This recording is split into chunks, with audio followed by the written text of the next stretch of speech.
भारत को थ्रेट जिनका 600 बिलियन पड़ा हो ना फॉरेन रिजर्व में और उससे भी ज्यादा, और जिनकी इकोनॉमी 7.8% पे हो, जो अमेरिका को कंट्रोल कर रहे हो गर्दन से पकड़ के, उनको थ्रेट देना इतना आसान नहीं है चीमा साहब।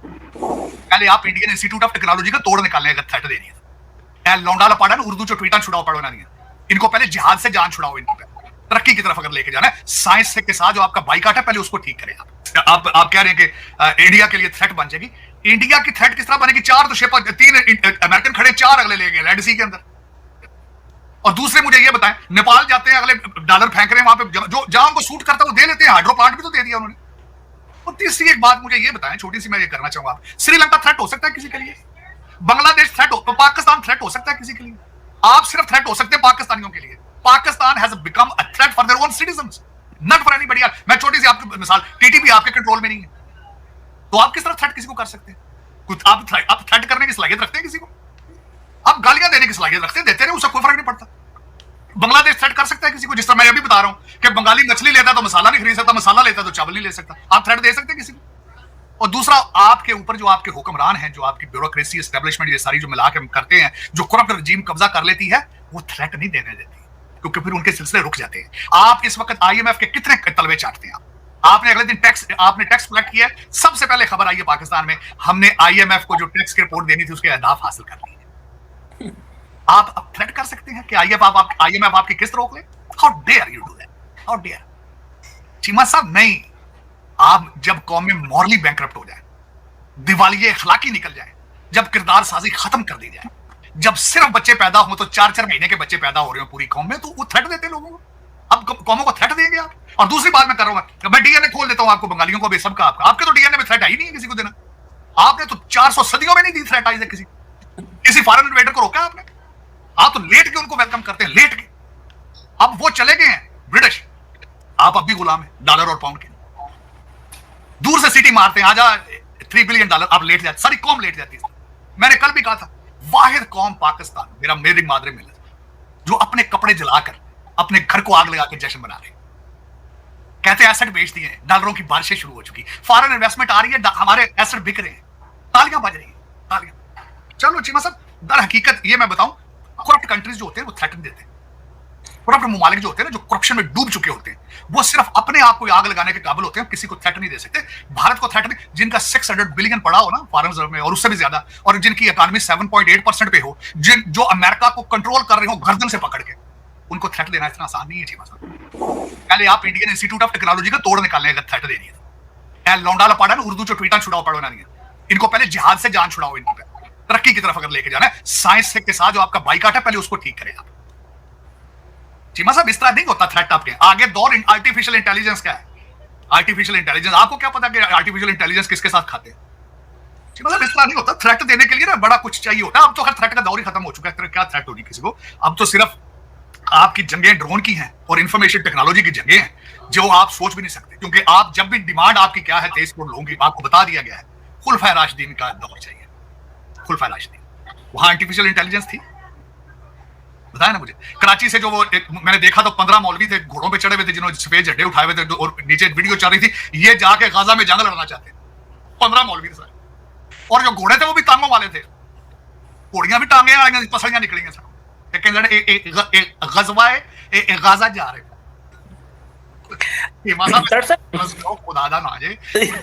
कोई इंग्लिश चैनल बना दो, इन्हों ABC फिर सिखाओ एक बार जे अगर सीख सकती। सर सैयद अहमद खान की सिर्फ इको, मैं बड़ा मुरीद हूं अलीगढ़ इंस्टीट्यूशन, वो हालांकि ईस्ट इंडिया कंपनी के मुलाजम थे सर सैयद अहमद खान साहब। गोरों ने कहा था कि इस कौम को डिग्रियां बांटो, ये बिल्कुल अनपढ़ जाहिल है, जाहिल मुतलक है ये, इनमें वो डिग्रियां बांटनी शुरू कर दी थी उन्होंने सर सैयद अलीगढ़ यूनिवर्सिटी खोल के। फिर उसी वहां के जो नलायक स्टूडेंट ने आके आपका इस्लामाबाद यहाँ पे सारी जिंदगी वो जो आके अपने नाम के साथ अलीग रखते रहे। हम तो वैसे ही खेती बाड़ी करने वाले लोग थे, फिर 76 सालों में से 50 साल तो वो अलीग हमें रूल करते थे, और सिर्फ उनकी एबिलिटी क्या थी, उनको इंग्लिश में आता था कि दिस इज पाकिस्तान बस। और आज वो भी खत्म कर दिया आपने, निसाब सारा उर्दू में है। ये सियासत नहीं, ये जिहाद है। अय्या का नाबुदु व अय्या का नस्ताईन, अमल बिल मारूफ है। आज आपकी डिप्लोमेसी, फॉरेन पॉलिसी को डिफाइन करने के लिए Maulana Fazlur Rehman has gone to Kabul, जिनका पोर्टफोलियो क्या है, 150 मदरसा है उनका। चीमा साहब, आज मैं दुख के साथ ये कहना चाहता हूं आज मैं मुबारकबाद देना चाहता हूं इंडिया को अदितिया L1 की। आपको बताना चाहता हूं कि आप अभी तक पोलियो से जान नहीं छुड़ा सके। कराची के अंदर 4 केसेस पोलियो के पकड़े गए, 54 लोगों के केसेस प्लस आ चुके हैं, और आप रिफ्यूज करते हैं। जो पोलियो की खवातीन कतरे पिलाने जाती, गोलियां मारी जाती। आप अपना फैसला, अपना मुस्तकबिल मुतय्यन करेंगे। चीमा साहब, पोलियो पोलियो किसी मुल्क में नहीं गिरा दुनिया में, इस्लामिक रिपब्लिक ऑफ पाकिस्तान में आज भी है। आपने अदितिया का क्या करना है? आप गालियां देनी दो सारा दिन बैठ के, दो। मोदी को भी गालियां दो, आप हिंदुओं को भी गालियां दो, आप सिखों को भी गालियां दो, मिर्जैयां भी गालियां दो। This is all you can do it, basically can do it, but you are not doing anything good to yourself. Cheema साहब, दुख वाली बात है, लेकिन ये कि मालदीव के हवाले से मैंने आपको बताया था कि मालदीव, मॉरिशस, नेपाल, बर्मा, ये सारे आहिस्ता आहिस्ता चाइना से अब डॉलर लेते हैं और आंखें दिखाएंगे, इंक्लूडिंग पाकिस्तान। आहिस्ता आहिस्ता आंखें दिखाएंगे भारत को, उनको अपने जो बॉसेस उनको खुश करने के लिए चाइनीज को, और get the money from them. और this is all the case is about, और उसके अलावा कुछ भी नहीं। डॉक्टर साहब, एक मैं पॉइंट आपसे शेयर करना चाहता हूं कि मैंने देखा है कनाडा के बाद ये मालदीव्स का इंसिडेंट सेकंड इंसिडेंट है कि जब किसी दूसरे मुल्क ने इंडिया के अंदर किसी लीडर को या उनकी फॉरेन पॉलिसी को टारगेट किया है तो सारा मुल्क इकट्ठा हो जाता है। मीडिया पे देखें, सिविल सोसाइटी देखें, सोशल मीडिया पे देखें। मैं फॉर एग्जांपल बॉलीवुड, डॉक्टर साहब, बॉलीवुड, वो अक्षय कुमार एक एक्टर है, बड़ा मशहूर, उसकी बड़ी फिल्में है, बड़ा पॉपुलर एक्टर है, बड़ी उनकी फिल्में पसंद की जाती हैं। उसने भी कमेंट कर दिया, उन्होंने कहा हमने तो आपकी जो टूरिज्म इंडस्ट्री है, मतलब कई लोगों ने तो कहा हम इनकी टूरिज्म इंडस्ट्री को तबाह कर सकते हैं, क्योंकि तकरीबन 2 लाख इंडियन एवरी ईयर जाते हैं वहाँ पे टूरिज्म के लिए। ये सारे लोग कैसे इकट्ठे हो जाते हैं? कनाडा की मिसाल आपने देखी, 2 महीने पहले आपने उस इंसिडेंट को बड़ा कवर किया, आज ये वाला इंसिडेंट है, तो सारा। So how come do you believe this? ये क्या है? दिस इज नेशनलिज्म, पैट्रियोटिज्म, ये क्या इंटरनल यूनिटी है, क्या चीज है? How will you define it? Cheema साहब, मैं समझता हूं कि इस फीस माना 21st सेंचुरी में this case need to be studied in the future. This will be a biggest example in the future for survival, for growth, कि the one man brought the entire country, huge country, under one umbrella. This will be a huge case study in the future, huge case study. और ये तरक्की के लिए, तरक्की का रास्ता इसके अलावा कुछ भी नहीं। ये ओरिजिनली चाइना का मॉडल भी यही है कि कॉन्फ्लिक्ट्स में नहीं फंसना है और सर नीचे करके अपना जो है वो तरक्की की तरफ जाना है। बिल्कुल यही है। देखिए, इस वक्त भारत को अमेरिका ने बड़ी कोशिश की कि चाइना के साथ ये सिंह फंसा ले अपने लद्दाख में, भारत ने नहीं फंसाया। इन्होंने हफ्ता पहले ट्राई की अमेरिकनों ने कि तुम्हारे शिप के ऊपर ईरान ने अटैक किया, तुम इसके गले पड़ जाओ, उन्होंने नहीं किया उसका। तो मैं कहता हूं कि ये अब दूसरा, चीमा साहब, चीजें ये प्राइड देखें, प्राइड है इस वक्त। आप देखें, मैंने आपको बताया कि मैं अब reading more and more about the book of doctor Jaishankar. मुख्तलिफ मैं उसके बारे में जो रिमार्क्स, अभी तक बुक तो मेरी नहीं आई, मैंने ऑर्डर की है, लेकिन चीमा साहब उस बुक के अंदर देखें किस खूबसूरती के साथ doctor Jaishankar has give the references from his religious books. मैंने अगले दिन किसी से बात की तो उसने बड़ा ना आगे से एक तनकीदी तौर पर उसने कह दिया, ओ यार मोदी दा भगत है, उन्हें खुश करने वास्ते लगा होना है। यार चलो, फिर भी मोदी दा भगत है, उसकी टीम का हिस्सा तो है ना यार, और डॉक्टर है, PhD है, सारी उम्र हो रहा है, मेरा मकसद है डिप्लोमेट रहा है, केड़ा केड़ा उसके पोर्टफोलियो केड़ी शायद नहीं। डॉक्टर जयशंकर के पोर्टफोलियो में देखा जाए तो DCM, ambassador, foreign secretary, China के अंदर इंडिया का एम्बेसडर है, पर क्या नहीं था उसके पास, लेकिन उसके अंदर भी ये प्राइड शामिल है, उसकी मजहबी और उसकी। और दूसरी एक और बात, आपने कभी देखा कि इंडिया दुनिया के अंदर सुप्रेस कितना रहा है? हिंदू मजहब का सुप्रेशन देखा आपने कभी? किस तरीके से फॉरेन इन्वेडर्स ने आकर जलीलो ख्वार किया दुनिया की एक एडवांस तरीन सिविलाइजेशन, इंडस सिविलाइजेशन को किस तरीके से इन्वेडर्स ने जलीलो ख्वार किया। अब उनको होश आ गई, उनको होश आगे आनी चाहिए थी। बल्कि मैं तो खुश हूं, क्योंकि देखे देखा जाए तो मैं खुद एक इंडियन हूं। मैं उसकी वजह देखा जाए, पाकिस्तान तो 1947 में बना। चीमा साहब, आप भी बैठे, आप भी हिंदुओं की औलाद हैं, आप तुसी केड़ा को तो मदीने चो आए, तुसी केड़ा मेरा तो पठाना चो आए, सारे ਅਸੀਂ हिंदुओं ਦੇ ਵਿੱਚੋਂ ਨਿਕਲੇ ਜਿਹੜਾ ਸਾਰੇ ਖਿੱਤੇ ਚ ਨੇ। और मैं खासकर जब बुक पढ़ता हूँ और चनकिया के बारे में पढ़ता हूँ, देखें 150 AD में वो हाउ सिविलाइज्ड दे वर, लेकिन किस तरीके से इस कल्चर को इन्वेडर्स ने तबाह किया, किस तरीके से पहले पठान, तुर्क, अफगानी जलीलो ख्वार उन्होंने किया, फिर ब्रिटिश ने आके फिर उन्होंने जलीलो ख्वार किया। आज this is time for them to shine and I congratulate them, I am proud of them, I should be. और मैं चाहूंगा कि दुनिया से बदला लिया जाए कॉलोनियलिज्म का, ये बारबरियत का, ये जो हमारे ऊपर। आप चीमा साहब, आपने सारी जबान अपना पूरा पाकिस्तान झोंक देते हैं आप उर्दू के पीछे। आपकी जबान उर्दू है नहीं, आपकी जबान उर्दू, ये मुगलों की जबान थी उर्दू। आप उसको पीछे पढ़ते हैं उर्दू उर्दू उर्दू करते हैं। उर्दू किसकी जबान थी? Combination of Persian, Arabic and Sanskrit. How dare you, you need to learn your own mother languages. आप लोग दर हकीकत आपको आइडेंटिटी का प्रॉब्लम है। Majority of the Pakistanis have identity issue, identity issue. आपको पता ही नहीं कि हम कौन है। आपको जिस तरीके से गैरिजन स्टेट बना के सिर्फ एक मजहब के पीछे लगा दिया है, ट्रक की बत्ती के हिंदू के पीछे जाना, हिंदू से नफरत करनी, that's all you know it basically, which is wrong. Religion is their personal matter. आपका पर्सनल, आप जिस किस्म के भी मुसलमान हैं, I don't care. आप हिंदू हैं, सिख हैं, जो कि क्रिश्चियन है, is your personal matter. This is your personal relationship with the God. Why you bring this thing into every single thing in your life? That is आपकी तबाही का सबसे बड़ा मूजब ही ये है। आप इस फेज से निकल नहीं पा रहे हैं। आप इस फेज से निकलेंगे तो तरक्की करेंगे। जो गोरा था उसने बड़ी मुश्किल से चर्च को बाहर निकाला था, बड़ी मुश्किल से। लेकिन आप दर हकीकत, मैंने आपको बताया था, मेरा ख्याल 8वीं सदी थी जब मामूर रशीद और हारून रशीद, उसके बाद आपने सोचना बंद कर दिया था। मैं आपको खासकर बताना चाहता हूँ कि टर्किश जर्मनी के जब प्रेस के ऊपर कुरान छपा था तो टर्की के मौलवियों ने फतवा दिया था कि ये कुरान हलाल नहीं है जो मशीनों पे प्रिंट हो रहा है। तो आज उसके बाद आज भी आपका प्रिंट, आप आज भी किताबों से बाइकाट है। आप प्रिंटिंग प्रेस के ऊपर आपका बिल्कुल, आप यकीन ही नहीं करते ना पढ़ने पे लिखने पे, आपका तो उस ट्रेंड ही नहीं। आप कहते खोते हो, बकरियां हो, और हम उसके ऊपर फिरें, करप्शन करें, दाना दन मस्त कलंदर, बस ये आपका सारा टारगेट है। पता नहीं क्या बात है, आप दुनिया से नाराज हैं, आप तालीम से नाराज हैं, गुस्से में हर वक्त पता नहीं क्या गुस्से में रहते हैं। बात करें तो जिहाद अगे रख लेंगे, तलवार तो जेब में छुपाई फिर दे, पता नहीं what is your plan is, और you want to move forward with it. ये तलवारों से आर्टिफिशियल इंटेलिजेंस का नहीं पता चलता। लेकिन तार साहब वो तो एक छोटी सी मिनॉरिटी है जो बंदे घोड़ों में बैठते हैं, लेकिन आप चीमा साहब हुकूमत तो नहीं करती, या ना ही मेन स्ट्रीम पॉलिटिकल पार्टीज करती। तो चीमा साहब आप क्यों ज़लीलो ख्वार हो रहे हैं 23 करोड़ लोग? आपकी फॉरेन पॉलिसी एक्सप्लेन करने मौलाना फजलुर रहमान क्यों जा रहा है फिर तालिबान के पास? वो उनके स्टूडेंट रहे हैं तार साहब पुराने। ठीक, वाह, आपके फॉरेन मिनिस्टर को जाना चाहिए था ना। तो वो जाते रहते हैं तार साहब, लेकिन वो मौलाना कहते हैं ये मेरे स्टूडेंट हैं। तबाह क्यों हुए हैं इस वक्त? 1.9 बिलियन मुसलमान तबाह क्यों हैं इस वक्त? आपको इस वक्त गाजा में जलीलो ख्वार हो रहे हैं, आप क्यों हो रहे हैं? आप इस वक्त अफगानिस्तान में जलील हो रहे हैं, लीबिया में, इराक में, सारी दुनिया में, क्या सीरिया में, क्या वजह है? दुनिया के मेजॉरिटी इश्यूज आपके साथ ही क्यों है? क्या वजह है? कोई मुझे बता दें, कुछ चीज गलती से बता दें, आपने इजाद ही की हो, उसी का नाम ले दें, आप गलती से कह दें तो नहीं जी हमने ये भी इजाद किया है, वो बता दें, नीचे से मेज के नीचे से निकाल के दिखा दें आप।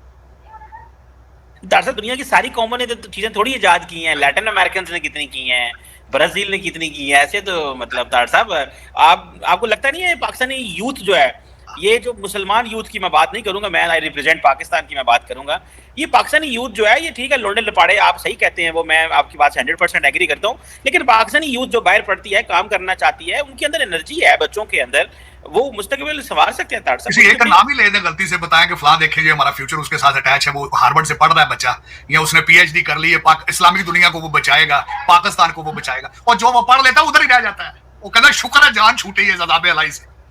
ये तो मसला है तार साहब, पैसे नहीं देते तार साहब, ये जो डॉक्टरों को, डॉक्टर भाग जाते हैं, ये मसला है। वो कहते हैं 1.5 लाख रुपए में आप हार्वर्ड से पढ़ के पाकिस्तान में तो नहीं नौकरी की जा सकती।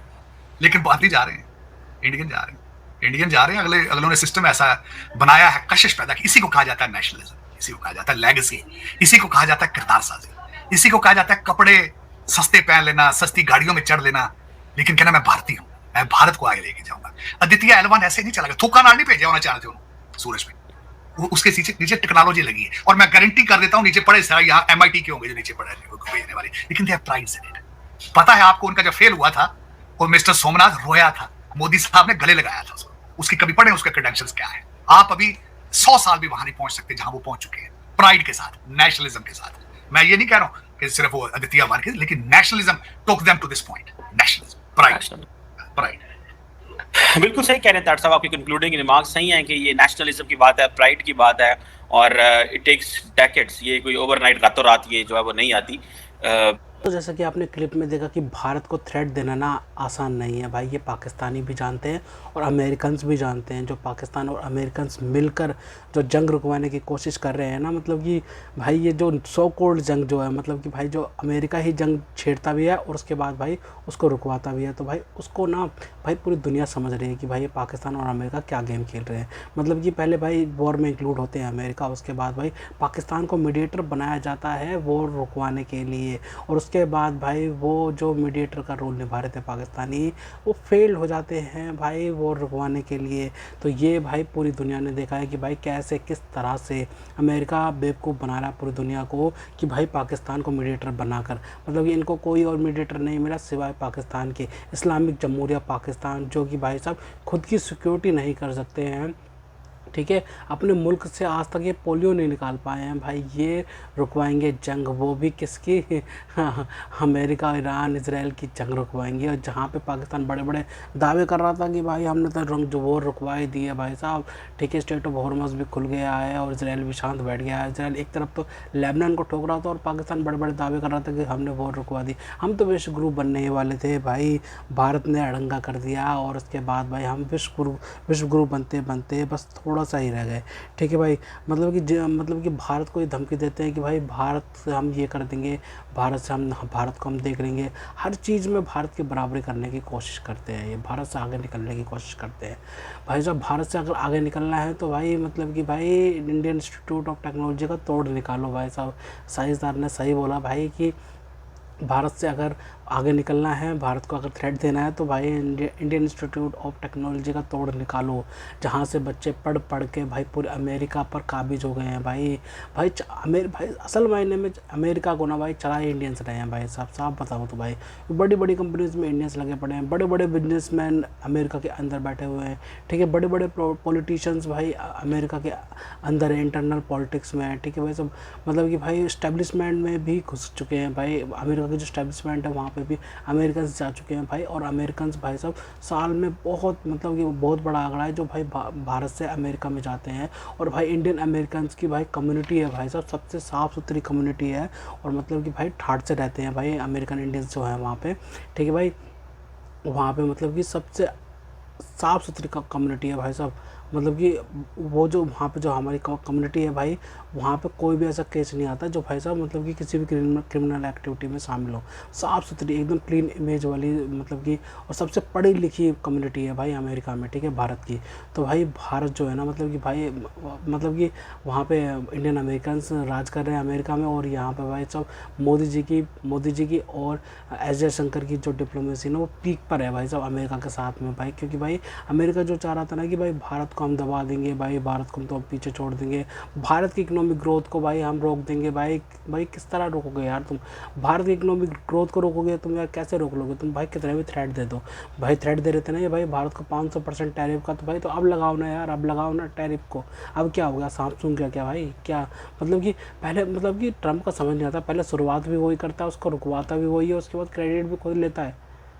मतलब कि अब भाई दुनिया पागल तो नहीं है, दुनिया सब समझती है भाई। सारे एनालिस्ट जो हैं दुनिया के वो सब जान रहे हैं, परख रहे हैं कि भाई ये ट्रम्प कर क्या रहा है, ठीक है। बस जितनी इमेज ख़राब करी है ना अमेरिका के प्रेसिडेंट की भाई ट्रम्प ने, भाई उतनी किसी ने नहीं ख़राब करी होगी भाई साहब। मतलब कि क्रेडिबिलिटी खो दी है भाई, क्रेडिबिलिटी खो दी है ट्रम्प ने। मतलब कि भाई अमेरिका के प्रेसिडेंट की एक शाख थी भाई, बाइडन जो था भाई साहब जैसा भी था भाई, मतलब कि भाई जो कहता था वो करता था, जो भी था उसका सीन था।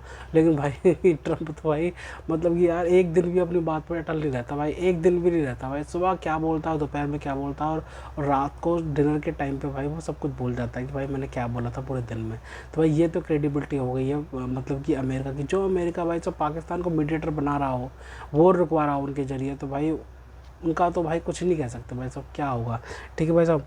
और स्टेट ऑफ हॉर्मस से ओपन करने की बात कर रहे थे भाई अमेरिका, हमने तो भाई साहब मतलब कि कब्जा कर लिया है स्टेट ऑफ हॉर्मस पर, और ईरान कुछ नहीं कर पा रहा है। ईरान भाई साहब वहाँ पे टोल टैक्स वसूल रहा है। हालांकि भाई टोल टैक्स वसूलना कोई अच्छी बात नहीं है भाई साहब, मतलब कि भाई फिर तो जहाँ जहाँ ऐसे रूट हैं, ऑयल वाले रूट हैं भाई पूरी दुनिया में, वो भी मतलब कि उनके भी जो पोर्ट वगैरह होंगे उस रूट के पास में, तो वो भी टोल टैक्स वसूलेंगे। तो फिर भाई दुनिया की इकोनॉमी कैसे चलेगी भाई साहब? मतलब कि इतना भारी भरकम अगर टोल टैक्स दिया जाएगा वहाँ पे उन रोड पर, तो भाई मतलब कि महंगाई तो वो और बढ़ेगी भाई साहब, क्योंकि भाई सब सामान वैसे ही महंगा आ रहा है, ऊपर से टोल टैक्स देना पड़ रहा है। तो भाई ये जो चीज़ है ना मतलब कि भाई ये इंटरनेशनल लॉ की वायलेशन है ईरान जो कर रहा है। और अमेरिका जो कर रहा है वो भी वायलेशन ही है भाई, किसी की टेरिटरी में घुसना और उसके बाद भाई वहाँ पे दावा करना कि हम यहाँ पे राज करेंगे और हम यहाँ पे हुकूमत करेंगे। तो अमेरिका का भी ये चीज़ गलत है, ठीक है भाई साहब। मतलब तुम रजीम कैसे चेंज कर सकते हो भाई साहब? मतलब कि तुम्हें कौन सा थ्रेट आ रहा है भाई साहब इसराइल की तरह, तुम्हें तो कौन सा थ्रेट आ रहा है जो भाई साहब अमेरिका कर रहा है? मतलब कि ईरान की तो मिसाइल भी अमेरिका में नहीं पहुँच सकती है, तो भाई अमेरिका किस बात का मतलब कि भाई थ्रेट दिखाता है कि भाई ईरान ये कर देगा वो कर देगा? भाई साहब ईरान कुछ नहीं कह रहा था अमेरिका को, लेकिन भाई ईरान की भी तो ये बात है, ईरान पंगे भी तो लेता है भाई, ईरान भी तो कम नहीं है, ईरान पंगे बहुत लेता है, अमेरिका से भी लेता है और इसराइल से तो भाई बेहद लेता है भाई साहब। क्या बोलते हैं, लेबनान में हिजबुल्ला तैयार कर रखा है और उसके बाद भाई यमन में हूतियों को तैयार कर रखा है। तो भाई मतलब कि भाई अब क्या बोलते हैं, ईरान भी शांत नहीं बैठता ना, ईरान को भी ठुकाई चाहिए होती है भाई सब इसराइल से। भाई जो इसराइल एक ही मतलब कि ऐसा देश है जो कि भाई साहब 56 इस्लामिक कंट्रीज़ को कंट्रोल करता है भाई साहब। मतलब कि भाई समझ ही नहीं आता भाई इसराइल, मतलब कि भाई इसराइल जो बना हुआ है ना भाई, मतलब कि इस्लामिक कंट्रीज़ को खटकता तो है, लेकिन भाई जो मतलब कि जो पढ़ी लिखी इस्लामिक कंट्रीज़ है ना भाई, जैसे सऊदी अरेबिया हो गया, बहरीन हो गया, कतर हो गया, ठीक है, यूएई हो गया, तो भाई ऐसी कंट्रीज़ जो है ना, जीसीसी कंट्रीज़ जो है भाई, ये समझती हैं कि भाई आगे चलकर भाई मांग क्या होगी, तेल कब तक रहेगा, हमारा तेल एक ना एक दिन ख़त्म हो जाएगा, उसके बाद भाई हमें इकोनॉमिक्स पे आना पड़ेगा, नॉर्मल इकोनॉमिक जोन में आना पड़ेगा भाई साहब, जो कि भाई गतिविधि से चलता है भाई साहब, ठीक है भाई साहब, मतलब ट्रेड से चलता है, मतलब कि बहुत सारी चीज़ें देखी जाती है उसके अंदर भाई, ठीक है। तो भाई उस वजह से वो ट्रैवलिंग वगैरह तो चलो होती है इनके देश में, लेकिन भाई वो ट्रैवलिंग वगैरह का भी वो खर्च, मतलब कि जो ट्रैवलर्स आते हैं उनके देश में, वो भी ख़त्म हो सकता है उस चीज़ से, क्योंकि भाई साहब मतलब इनके पास पैसा ही नहीं होगा तो इंफ्रास्ट्रक्चर पे कैसे लगाएंगे ये, ठीक है। इंफ्रास्ट्रक्चर भी तो भाई साहब ऑयल के पैसे से ही आ रहा है, ऑयल ख़त्म हो जाएगा तो उसके बाद क्या होगा, इनके भाई साहब इन्वेस्टमेंट्स कर रहे हैं, इसलिए दूसरे देशों में इन्वेस्टमेंट्स कर रहे हैं कि भाई बाद में रिटर्न्स आते रहें और बैठ के खाते रहें, ठीक है भाई साहब। मतलब कि उस वजह से भाई अब ये इंफ्रास्ट्रक्चर पर भी बहुत ज़्यादा पैसा लगा रहे हैं कि भाई मतलब कि ट्रैवलर्स वगैरह आएंगे और हम ट्रेड वगैरह भी करेंगे, जो भी हम ट्रेड कर सकते हैं। तो भाई इस वजह से ये जीसीसी कंट्रीज़ ने पहले ही भाप लिया है कि भाई साहब मतलब जंगों का दौर नहीं है, अगर हमने इस वक्त जंगें करी तो भाई आगे चल के तेल भी ख़त्म हो जाएगा, उसके भाई फिर से ही वो 7वीं सदी में पहुंच जाएंगे। तो भाई इस वजह से भाई साहब जो इस्लामिक कंट्रीज़ हैं, मतलब कि जो जीसीसी कंट्रीज़ है वो समझ रही हैं कि भाई साहब ये नहीं करना चाहिए। ईरान जो है खित्ते का चौधरी बनने की कोशिश करता है, ईरान को खित्ते का चौधरी बनने नहीं दिया जाएगा भाई साहब, इसराइल और अमेरिका नहीं बनने देंगे, ठीक है भाई साहब। और मतलब कि एक और पाकिस्तान जो है ना, पाकिस्तान खित्ते का चौधरी बनना चाहता है, लेकिन भाई साहब वो तो अमेरिका के कदमों में रहता है भाई, वो तो जी हुजूर में रहता है भाई, लोन पकड़ने के चक्कर में रहता है, वो कहाँ से बनेगा। लेकिन भाई परमाणु बम है उनके पास में, तो भाई वो डराते रहते हैं भाई साहब, ठीक है, सिक्योरिटी देते रहते हैं जिस कंट्रीज़ को कि भाई हमसे सिक्योरिटी ले लो और हमें पैसा दे दो, और ताकि हम भाई साहब ऐसे ही चलाते रहें, जैसे ईरान में रिजीम है वैसे ही पाकिस्तान में रिजीम है, सेम मिलिट्री राज है ईरान में है जैसे पाकिस्तान में है, वैसे ही मिलिट्री राज है, और भाई आवाम के लिए कुछ भी नहीं करते हैं ये, ठीक है भाई साहब। पाकिस्तान तो कुछ भी नहीं करता ना भाई, मतलब कि जो इनका बजट वगैरह आता है वो सारा का सारा मिलिट्री बजट होता है भाई, थोड़ा बहुत जो मिलता है इधर उधर इनके पॉलिटिशियन वगैरह खा जाते हैं, और जितना बचता है भाई साहब ये दुबई में प्रॉपर्टी वगैरह खरीद लेते हैं, उसके बाद नया लोन पकड़ लेते हैं, और फिर से वो वापस चला जाता है अमेरिका के पास में लोन, मतलब कि जो देता है ना, मतलब आईएमएफ वगैरह अमेरिका के तो है, ठीक है। तो भाई वो अमेरिका का पैसा अमेरिका में ही रह जाता है, तो भाई और ये मतलब कि प्रॉपर्टी वगैरह दुबई वगैरह में, मतलब जब ये लोन पकड़ते हैं ना, तब दुबई में टोरंटो में भाई प्रॉपर्टी के रेट्स इतने हाई हो जाते हैं ना कि पूछो मत। तो खैर, तो दोस्तों अगर आपको हमारी ये वीडियो पसंद आई तो हमसे व्हाट्सएप पर जरूर शेयर कीजिएगा, साथ साथ चैनल को सब्सक्राइब करके हमारा मनोबल जरूर बढ़ेगा, ताकि हम आपके लिए ऐसे ही मनोरंजन बनाते रहें। तो कैसे मिलता है आपसे अगली वीडियो में, तब तक के लिए जय हिंद।